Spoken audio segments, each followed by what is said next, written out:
Hello everyone and welcome to the New York Empoleon's Week 5 battle of the UBL. We have finally gotten back to 500 and I believe a differential straight up of 0, so it's like we're just starting over, starting fresh, and all we need to do is make top 8 in the league, and that's kind of a position I like being in. I don't like being 0-2, but I find myself in that hole quite regularly, so I have figured out ways to dig out of it. Now we are taking on DrSlaking or Slacking, I'm not sure. He's not slacking, so I'm going to say Slaking.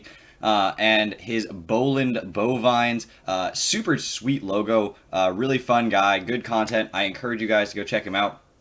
Very knowledgeable about the game of Pokemon, so definitely go check him out if you have not before. His link, as is every coach in the UBL, is in the description below. Now, okay, let's talk about his team first, because his team is very interesting, and the matchup is very interesting to me.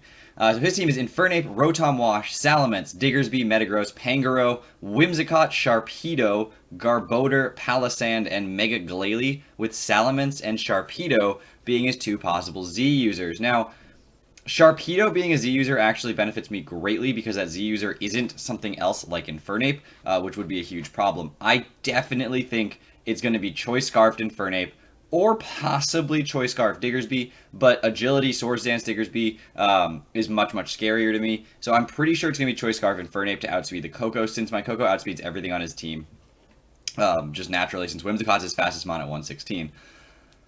Alright, so with all that said, how are we going to counter what is probably going to be Scarf Infernape, Defensive Rotom Wash, Mixed Salamence, potentially Dual Dance, Diggersby? I mean, he's got threats up and down.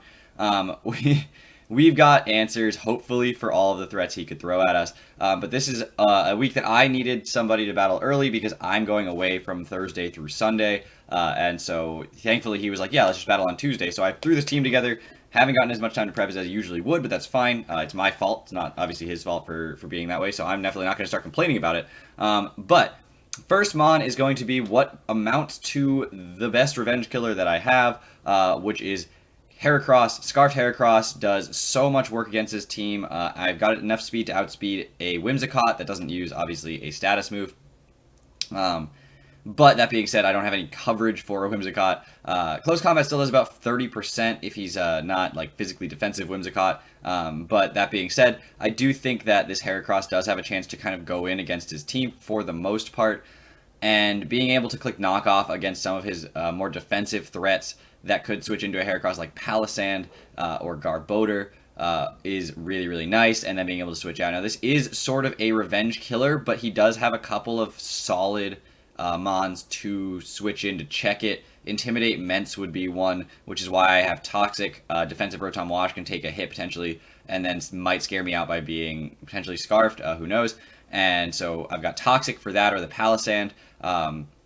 And honestly, I could see myself clicking Scarf Toxic and switching out. I'm Guts, not Moxie, because this is a revenge killer, not a sweeper. And so if he does bring the Rotom Wash in and get a Will-O-Wisp off, or he's clicking Toxic on things, I will have the opportunity to go into my Heracross, absorb that status, and become even stronger. And you'll see later that's not part of my strategy, but it is something that I'm certainly more inclined to have access to, some sort of status absorber, than Moxie, because this thing isn't going to be able to stay in. It's going to get revenge killed. He does have things that will outspeed it, like his Scarfed Infernape that I'm totally expecting is going to come, or his Whimsicott, things like that.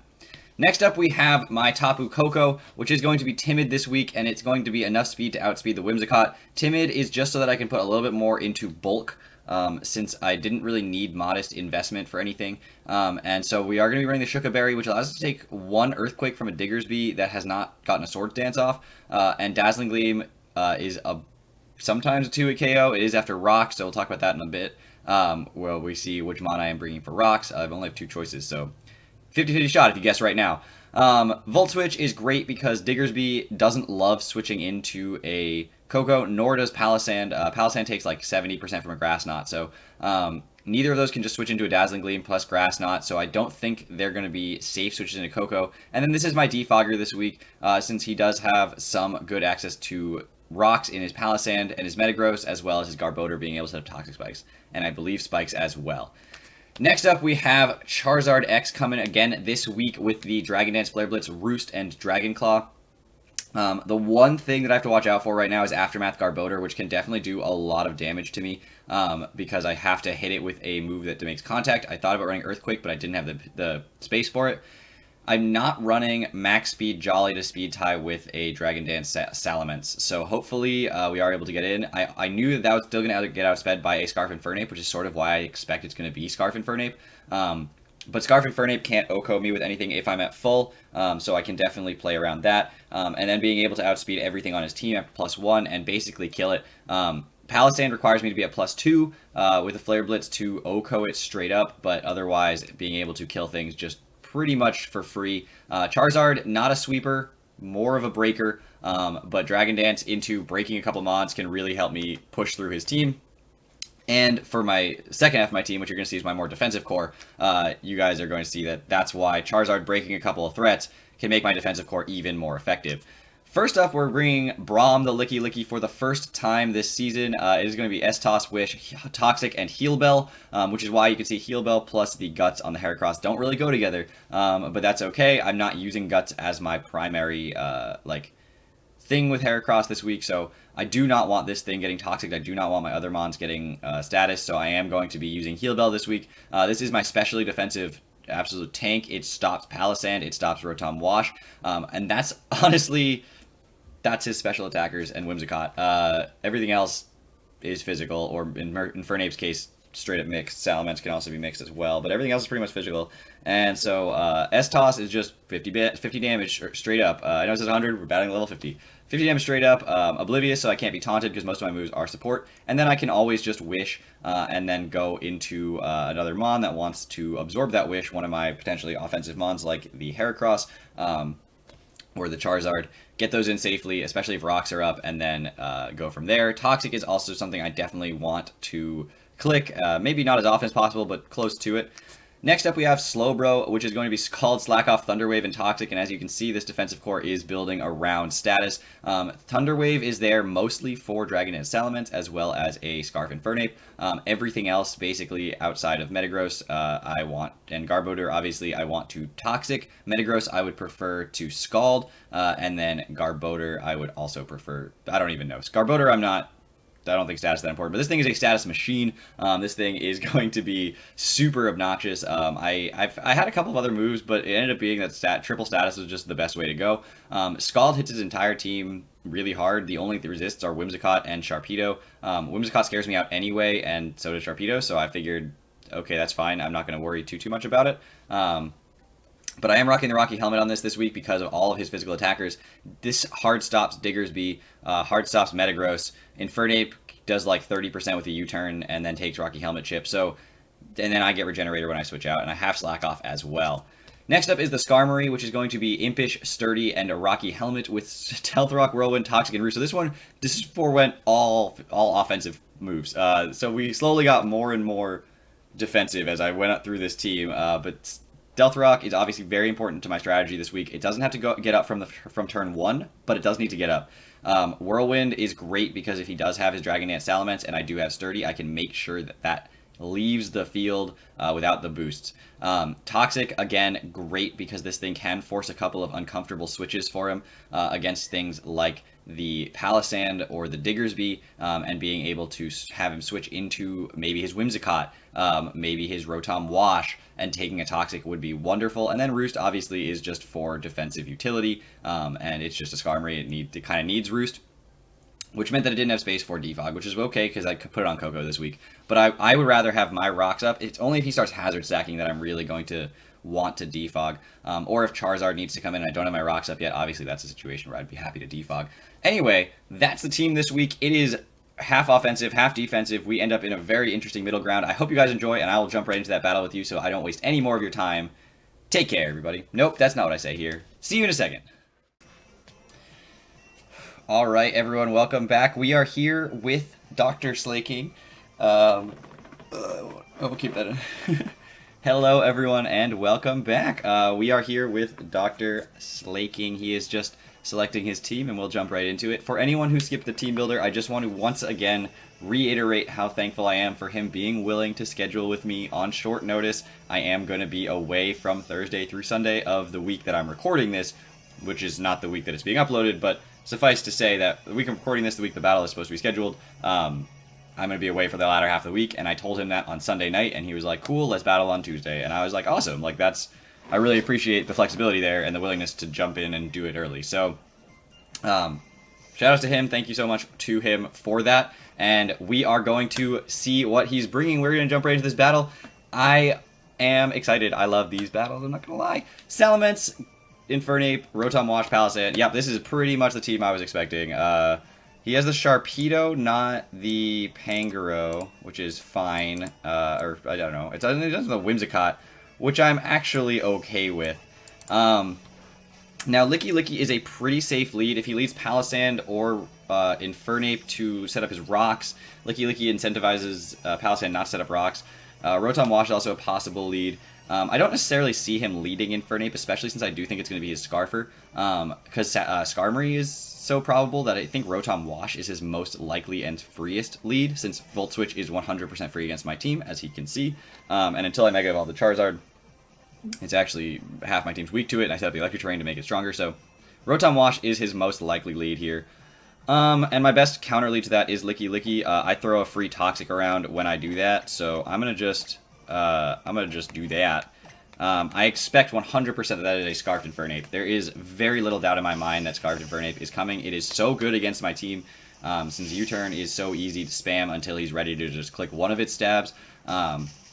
And it honestly doesn't matter which. It depends on, I mean, if I know he's Scarfed and he's locked into close combat, then my Heracross can come in and do okay, but if I know he's not Scarfed and he doesn't lock himself in close combat, then my Heracross can also come in and do okay because of outspeeds. But we are going to lead Licky. He's going to lead Wukong. That is the Infernape. That is the worst possible lead for me. I'm going to go Slowbro immediately. I don't really have a lot to think about on this play. He's probably just going to set up his Stealth Rocks, which is unfortunate, but there's not too much I can do about that. If he doesn't set up rocks, then that's great. Licky was my answer to his Rotom lead that he could have made, since Skarmory can't really touch Rotom, and it's his Defogger, so it would have stopped that from doing anything fun. But Slowbro does have the Rocky Helmet. We can kind of scout out how offensive he is, whether he's physical or special. If he's special, that's a problem for Slowbro, obviously. But we have to scout this out right now. And he does go straight for the Nasty Plot. So he's not Scarfed, which means that my Heracross can revenge it. But we know that he's Nasty Plot, and a +2 Grass Knot will kill me if he's Modest. What's the least valuable member of my team right now? Nothing's going to take two hits from this thing. Coco can come in, potentially take one, but I don't think I want to do that. Slowbro's really important to stopping Diggersby and Salamence. Skarmory's less important to stopping them, but not at all valuable. And I do have the Heracross. So the Heracross can come in and click Earthquake on the Infernape. He could be sashed, which would be very, very bad. But between Coco and Heracross, we should be able to handle it. I kind of need to know if you have Grass Knot. You definitely do. You're going to click Grass Knot right here. I'm going to go into my Skarm here, which seems really passive, but I can click Whirlwind, and if he tries to Nasty Plot again, then I can... and Grass Knot also takes Rocky Helmet damage, so yeah, there's the Grass Knot. And he's going to take Rocky Helmet damage. If he tries to set up another Nasty Plot, then he's going to get Whirlwinded out. That's the best play here. If he just kills Skarmory, he just kills Skarmory. There's honestly not too much I can do about that. I'm not going to try to like make any crazy reads and go anywhere else right now. He just goes straight for the Flamethrower, so that should take me out at +2. There's really no doubt in my mind this is a physically defensive Skarmory, so he should just die. And it does, so Infernape kills Skarmory with Flamethrower. Now he has the Salamence, but Heracross is free here. I broke any Focus Sash that he would have had with that Rocky Helmet chip. So it is Scarfed Heracross. And I am going to be able to click Close Combat on this Infernape. I'm guaranteed to outspeed it since I know he's not Choice Scarfed in any way. If he goes Salamence, then that's fine. He doesn't have the +2 boost anymore. And if he's not Intimidated, he's taking a ton of damage from this. And otherwise, Infernape dies to a close combat from this range. And he's going to switch it out, probably go hard Salamence, but I was not about to read that. Crystal is the Palisand. Okay. Again, I didn't feel like I was in a need to predict right there. I was in the back foot. I needed to make sure that I just made the play.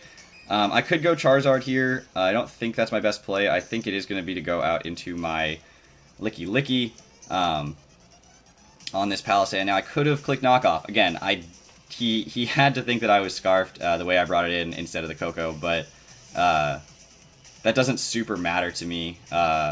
I needed to do what I did right there. So he's going to double out. If he goes back into Infernape, that's just God tier. I have to stay in at this point and click Toxic. I have really no other option. If he kills my Licky, he kills my Licky. This is my special wall, and knowing that he's special makes me a little bit more comfortable. Because a Focus Blast from neutral doesn't kill. So we go straight for the Nasty Plot. If I miss this Toxic right here, I'm be really sad. Not gonna lie. Not gonna lie, I'll be really sad. Alright, so we get the Toxic off. And now Focus Blast kills, but a Flamethrower at +2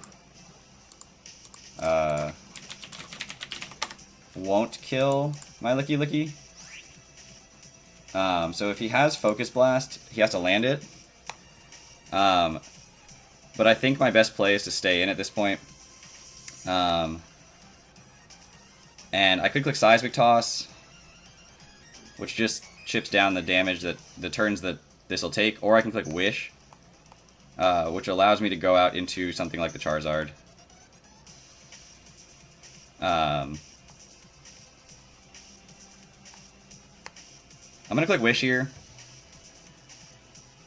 He goes for the Flamethrower. That shouldn't even be a 2-hit KO. Yeah, it doesn't even 2 KO me. So he may again have the Focus Blast. There's not much more I can do to know that until I see it. And if he has it, he kills me with it, but he would kill me with it last turn anyway, so we can just pretend that that was like a Focus Blast miss. Or I can switch out now at this point into the Charizard, take Focus Blast, Flamethrower, or Grass Knot. I don't know what move he'd go for here other than that. Like, what coverage a special Infernape has for a Charizard, except for Hidden Power Rock, potentially. But having not seen that, and knowing that this is my special tank, although what do I have for Rotom if this goes down? Not a whole lot, right? I kind of have to go Zard here, so I'm going to do that. And let's see a Focus Blast. Just goes for a second Nasty Plot here. Okay. What is +4? Infernape. Let's say your Hidden Power Rock. +4 probably kills at +4. I did just say +4 probably kills at +4, yes. Yeah, it does kill even a Charizard X. But I click Dragon Dance here. And if he doesn't have the Hidden Power Rock, if he has Focus Blast, and he misses it, then we're good. Focus Blast miss. Aha! So he does have the Focus Blast. I couldn't really take that risk right there. He misses the Focus Blast, which is huge, since it allows Charizard to now click Dragon Claw. He does not have the Whimsicott. I obviously can't let this thing get another attempt to attack off. So I'm going to click Dragon Claw here. Now the Rotom Wash stops a sweep.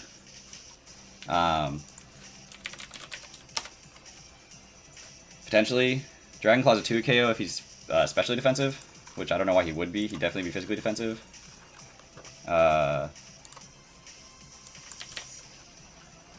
It's still sort of a 2 KO if he's physically defensive at +1. And by sort of, I mean it's a 2 KO if he's physically defensive at +1. At +2... So I could go to +2 against his Rotom Wash, if that's what he decides to go into. Which allows me to... I mean, I still have to be the Sharpedo at +1. That was what I was outspeeding. So we are just going to Dragon Claw, and we are going to take out the Infernape. That's a big deal. Mega Charizard X kills Infernape with Dragon Claw. If he goes Rotom, he's obviously physically defensive, but I don't know what his play is. If he goes Salamence, he might be Scarfed. And he does immediately go Salamence without any hesitation. And he's probably going to click Earthquake. Scarfments with Draco. That's Megaments. Nope, not Megaments. Draco kills.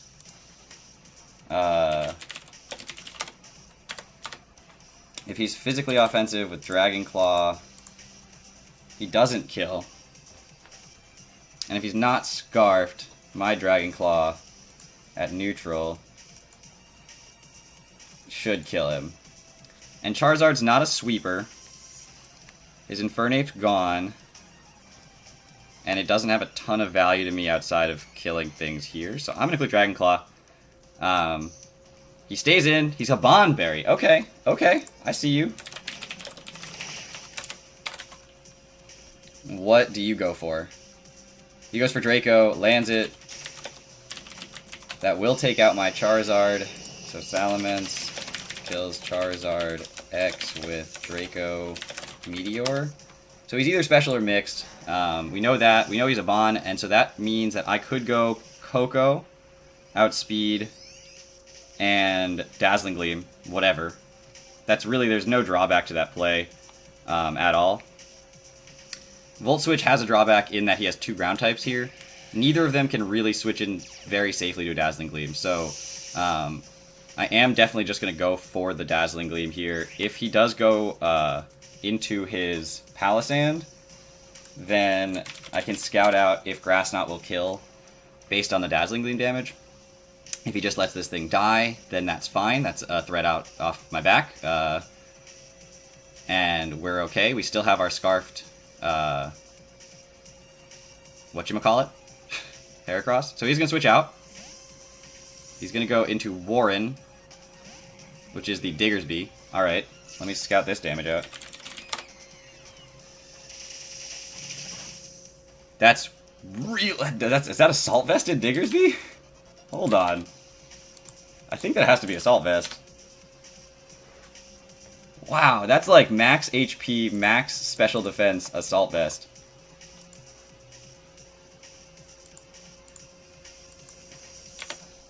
Hold on. Or unless this Coco... Hold on, Coco. No, you are max special attack. Okay. Wow. That's not what I was prepared for at all. Alright. I'm gonna go Slowbro here. He may U-turn just to... I think he's Assault Vest. He may U-turn. That would not surprise me at all. But he will take Rocky Helmet Chip. Ooh, he Wild Charges. And that still does a ton of damage. Lots of recoil. Rocky Helmet, recoil. Works for me. I mean, I can always switch out now. My Licky Licky no longer has value to me, I don't think. So I'm going to go into that. And get the Regenerator boost here. If he predicts it and doesn't go for Wild Charge, fine. But nothing else will kill from here on my Slowbro, so he has to go for it again. Hold on. Wait a minute, that's like... Oh no, it's in Electric Terrain. Yeah, he does go for the Wild Charge again. And Licky Licky does survive that. It's a crit! Of course it is.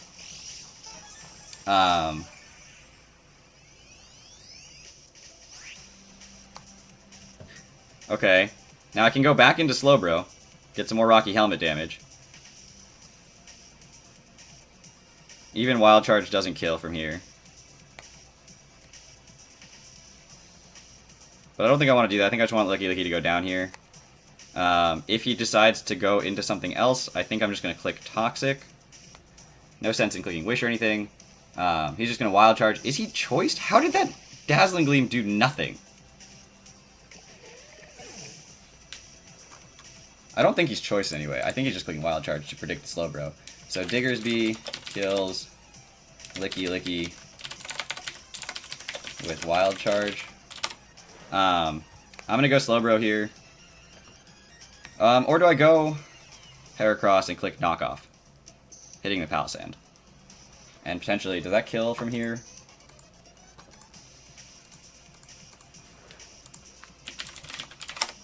Because he's definitely specially defensive. Yeah, Knockoff kills from here. Oh wait, he's max HP. Knockoff still kills from here. That's 30%. So yeah, I'm going to go Heracross.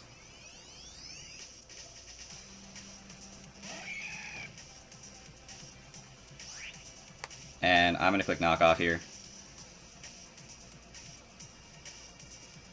Dude, his sets are out of this world. I love these sets. Now, as long as Heracross is alive, Salamence is alive? Yeah, it's alive. Okay. But Coco and Heracross kind of make Salamence not that useful. He could go Salamence here. It would definitely eat this knockoff since it already lost its item and is Intimidate. I don't know if it'll take 2. Emiliano, that is the Salamence, right? Yeah. I don't know if it'll take 2.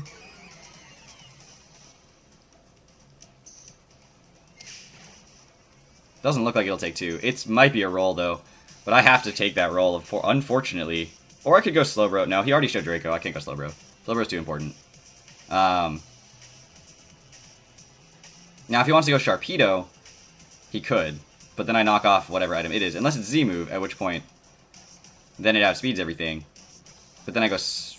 then I go Slowbro.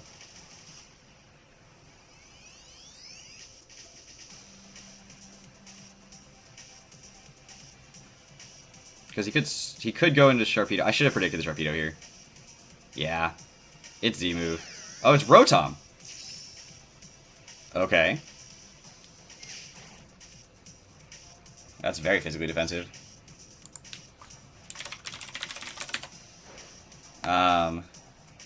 Alright, I'm gonna go Coco. Although he just goes Diggersby on the Coco and it still survives a hit. He's probably just gonna Volt Switch. But I can't let him get Sharpedo in for free either. I have to go Coco here. He's just gonna Volt Switch though. I should have gone Coco on the Draco Meteor from the Salamence. That's what I should have done. Yeah, there's the Volt Switch, and he just goes Diggersby. Although I didn't really have a better play. It was either that or let the Sharpedo come in for free, and that's worse.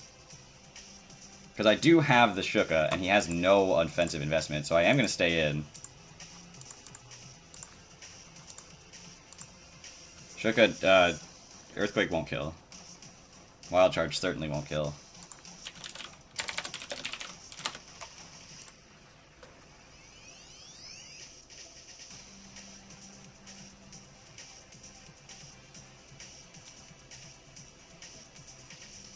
It says that... Oh, I guess I did. I got a low roll anyway on the last Dazzling Gleam. He's out of range of it. Grass Knot does technically a little bit more, but not that much more. I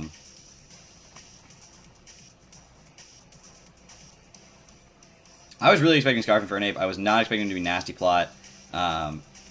If I thought he'd be Nasty Plot, I would have obviously stayed in with my Licky Licky first turn. But Close Combat killed. Focus Blast wouldn't have. As we saw by how much the Flamethrower did. He's having a lot of trouble with this decision. Why are you having so much trouble with this decision? It has to be Diggersby. You survive another Dazzling Gleam. I could Grass Knot. Salamence is the only thing that can switch into that, and he doesn't want to do that. And does a little bit more than Dazzling Gleam. Just slightly. So I might as well.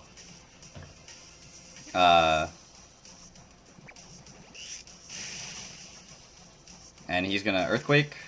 Oh, he returns. Shouldn't kill. Because you're not offensively invested. But now he's got Quick Attack. There's no way he doesn't have Quick Attack. But, okay, the question becomes, we're doing a 50-50 here. he could quick attack, take out my Coco. But I could go into Slowbro right now. And if he quick attacks, he dies to Rocky Helmet. So he's probably going to Wild Charge, predicting me to go into Slowbro, predicting the quick attack.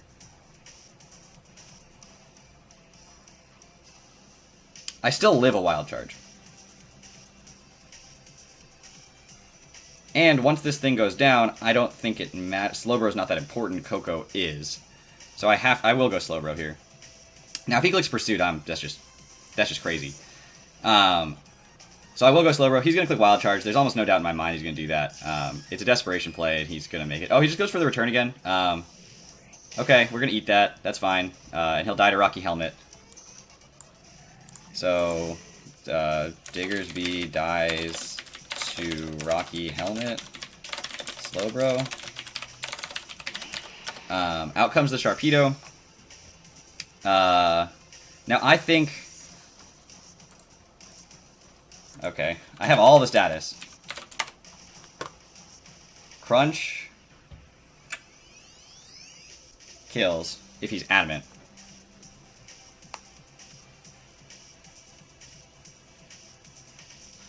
But then he has to set up, otherwise he can't kill Heracross in one shot. And if he Swords Dances, then my best play is to click Thunder Wave.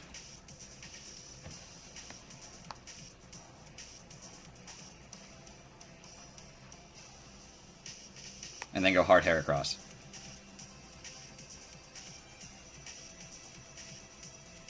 So I'm going to click Thunder Wave here. He goes straight for the crunch. Is he adamant? He kills. So I assume he's adamant. And he gets the speed boost, obviously. But I can go Heracross. He can't kill me with a Waterfall. Does Psychic Fangs kill me?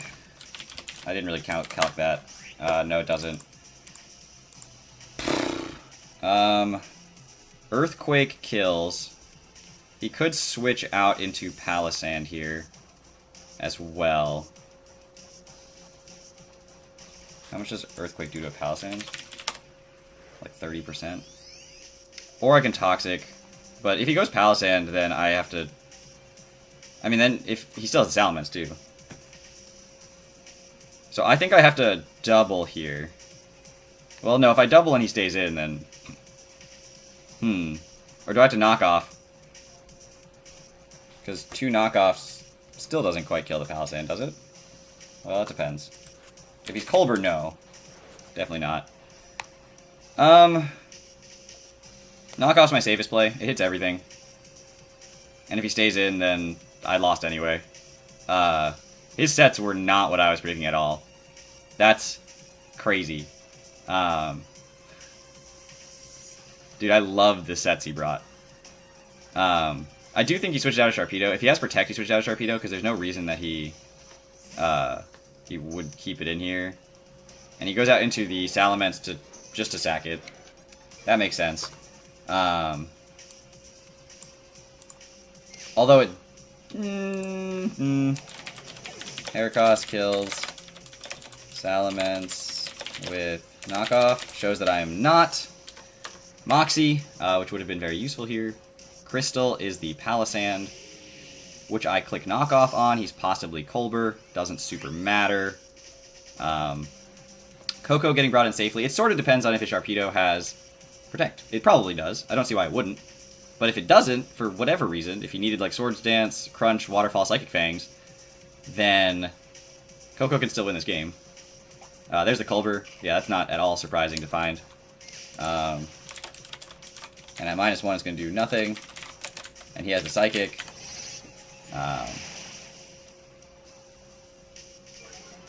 And he lowers my special defense, so I can't take another one. Great. I'm just going to click knockoff again.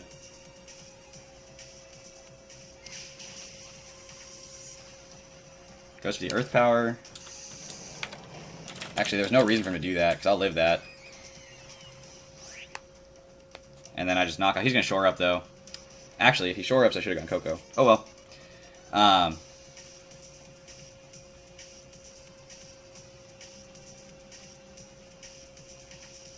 Yeah, because Heracross is my route to winning this game. I should have gone Coco right there. I clicked the move too fast.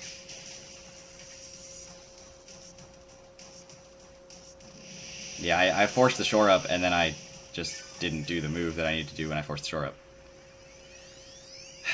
Either way, at this point I have to click knockoff and go Coco afterwards and click Grass Knot. If he shore ups again, then that is what it is. But I wasn't forcing that shore up this time. He goes for the Shadow Ball, shows me his whole set. And that will kill. I don't know why you went Earth Power before. There was really no reason to do that. Palisand kills Heracross with Shadow Ball. And then I go Coco. I click Grass Knot.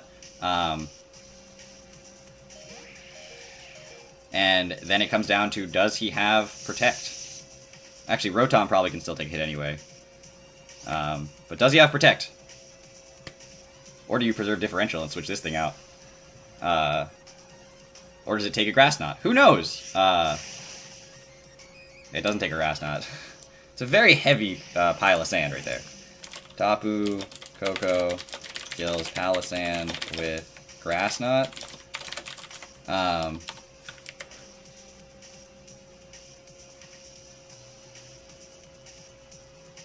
Okay.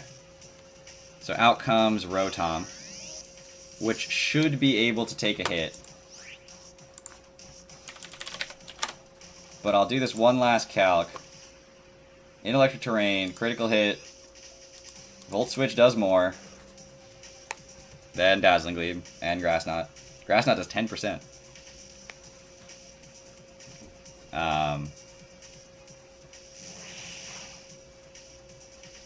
Hydro Pump miss. Oh boy. Oh boy. I would never have clicked Hydro Pump there.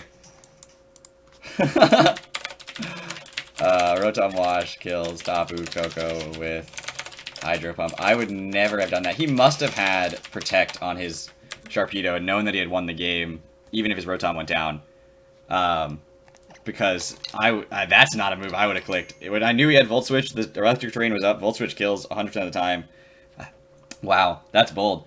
Anyway, that's an unfortunate defeat, but a brilliant defeat at the hands of my opponent. Well played. I made a couple of misplays early, but I think I definitely brought it back. I had a couple of situations where I should have made reads, and I didn't. And I really do believe that ended up mattering.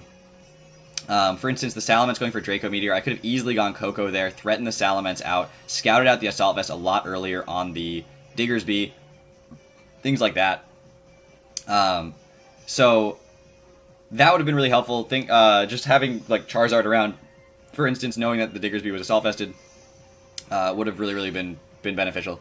Either way, thank you all so much for watching. I will see you guys all back here next time as we continue on our UBL journey together. This league is more about fun and unique sets, and I'm so excited that my opponents are bringing them than it is about wins. I am certainly going out with a bang in the generation that I started in, Gen 7. Thank you all so much for watching.